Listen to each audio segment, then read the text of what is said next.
যেহেতু আশা এতিয়া দুভাগ হৈ আছে যে অহা 26 তাৰিখত আমি অসমৰ যিবিলাক আদিবাসীসকলৰ বুদ্ধিজীৱী বিলাক আছে তেখেতৰ লগত বৈঠক হ'ব। আশা ৰিজান হৰ গ্ৰুপ আছে, তেখেতক দুটা গ্ৰুপক মাতা হ'ব আৰু আমি আশাবাদী আগন্তুক দিনত একত্ৰিত হৈ আদিবাসীসকলৰ যিবিলাক সমস্যা আমি একেলগে আন্দোলন কৰিম। আমি যোৱা 3 বছৰ আগৰ পৰা আমি সদৌ অসম আদিবাসী ছাত্ৰ সন্থা একত্ৰীকৰণ গোটে অহৰহ প্ৰচেষ্টা কৰি আছো যে দুই ভাগত বিভাজিত দুটা আশা গোটক আমি একত্ৰিত কৰাৰ, কিন্তু আজি তাৰিখলৈকে সম্ভৱপৰ হৈ উঠা নাই।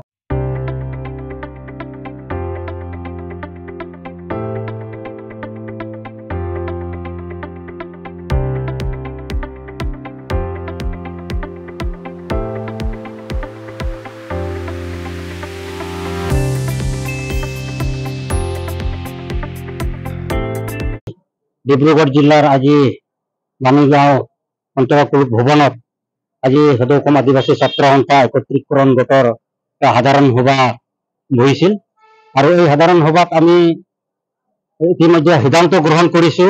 যেহেতু আশা এতিয়া দুভাগ হৈ আছে, গতিকে আদিবাসী ছাত্ৰ সন্থাৰ পৰ্যাপ্ত প্ৰদীপ নাথ ডাঙৰীয়াৰ লগতো আমি বহুতবাৰ এনেকৈ আলোচনা কৰিছিল বা বহিছিলো, কিন্তু দুৰ্ভাগ্যবশতঃ তেখেত অকালতে মৃত্যুবৰণ কৰিলে।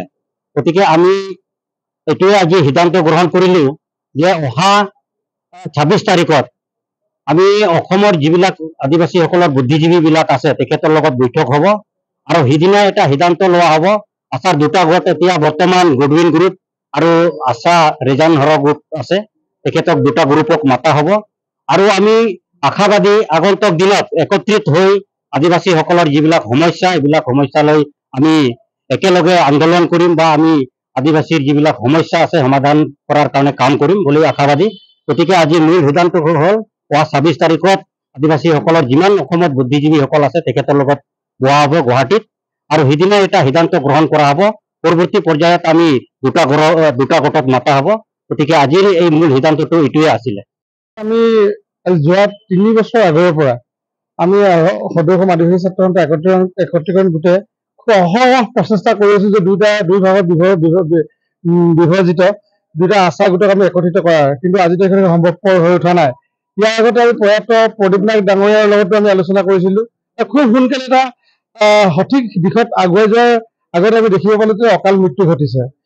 ইয়াৰ পিছতে আমি আকৌ তেওঁৰ শ্ৰাদ্ধৰ দিনাখনে আমি দুইটা গোটকে লগ পাইছো, লগ পাই তেওঁলোকৰ লগত কথা পাতিছো, তেওঁলোকলৈ চিঠি প্ৰেৰণ কৰিছো আৰু ইতিমধ্যে আদিবাসী বুদ্ধিজীৱী 7জন বুদ্ধিজীৱীৰ লগত কথা পাতি তেওঁলোকক এক্সপাৰ্ট কমিটি হিচাপে বিবেচিত কৰি তেওঁলোকৰ লগত আলোচনা কৰি আমি খুব কম সময়ৰ ভিতৰতে দুইটা ভাগত বিভক্ত আদিবাসী ছাত্ৰ সন্থাক আমি একলগ কৰাৰ ব্যৱস্থা কৰিছো।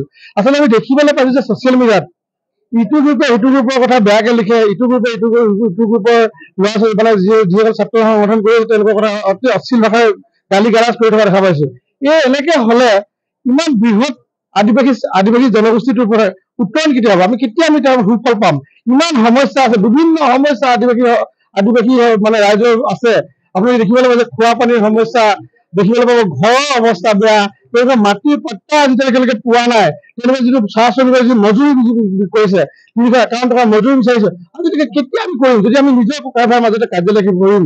সেয়ে আমি আজি সিদ্ধান্ত লৈছো যে সন্মানীয় ৰজেন হৰ ডাঙৰীয়া গোট আৰু সন্মানীয় গুডউইন হেমব্ৰম ডাঙৰীয়া গোটক অতি শীঘ্ৰে আমি আমন্ত্ৰিত কৰিছো আৰু তেওঁলোকক আমি আশাবাদী তেওঁলোকে অতি শীঘ্ৰে একত্ৰিত হ'ব আৰু আমি 2026ৰ আগতে আদিবাসীসকলক যি আন্দোলন আছে, যি সমস্যা আছে সমস্যা সমাধান কৰিব পাৰিম।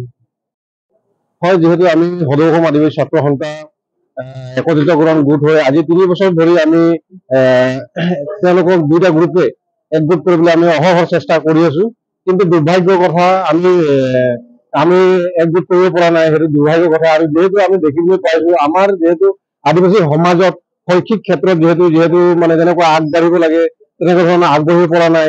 আজি আমি দেখিবলৈ পাইছো প্ৰায় মেট্ৰিক হাই স্কুল শিক্ষান্ত পৰীক্ষাত মাত্ৰ 51% আমাৰ ল'ৰা ছোৱালীবোৰ পাছ কৰিছে আৰু সেই হিচাপে দেখিবলৈ পাওঁ যে 50% পাছ কৰা মানে 50% মানে তেওঁলোকে বেয়া কৰিছে, অনুন্নত হৈছে।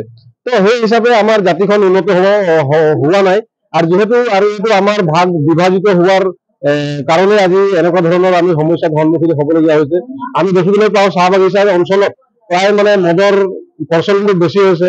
আমাৰ যিহেতু আমাৰ আই মাতৃসকলে মানে হয়তো বহুত কম দিনতে তেওঁলোকে মানে বিধৱাৰ হ'বলগীয়া হৈছে আৰু সেইটো বহুত মানে ডাঙৰ ৰোগৰ লেখীয়া এটা বিয়পিছে আৰু সেয়েহে আমি অনুজনে বিভিন্ন আদিবাসী সমাজৰ জ্বলন্ত সমস্যা আছে আৰু যদি দুইটাৰ যদি আদিবাসী সামগ্ৰিকভাৱে উন্নয়ন সৰ্বাংগী উন্নয়ন যদি বিচাৰে তেতিয়াহ'লে এক হোৱাটো অতি দৰকাৰ আৰু অন্যথা আমাৰ আদিবাসী সমাজ আজি যিটো আগবাঢ়িছে তাতকৈ আৰু 20-30 বছৰ আকৌ পিছুৱাই যাবলৈ বাধ্য হৈ যাব সেই হিচাপে আমি দুইটা গোটকে সন্মানীয় গডৱিন হেমব্ৰম গোটৰ সভাপতি ডাঙৰীয়া আৰু আমাৰ সন্মানীয় ৰেজেল হৰ ডাঙৰীয়াক আমি অনুৰোধ জনাইছো অতি শীঘ্ৰে আদিবাসী জ্বলন্ত সমস্যাসমূহ সমাধানৰ বাবে এটা সুন্দৰ ব্যৱস্থা কৰিবৰ কাৰণে দুইটা গোট এক হৈ আৰু আগবাঢ়ি চৰকাৰৰ মানে সমস্যাখিনি মাত মাতিবলৈ আমি অনুৰোধ জনাইছো।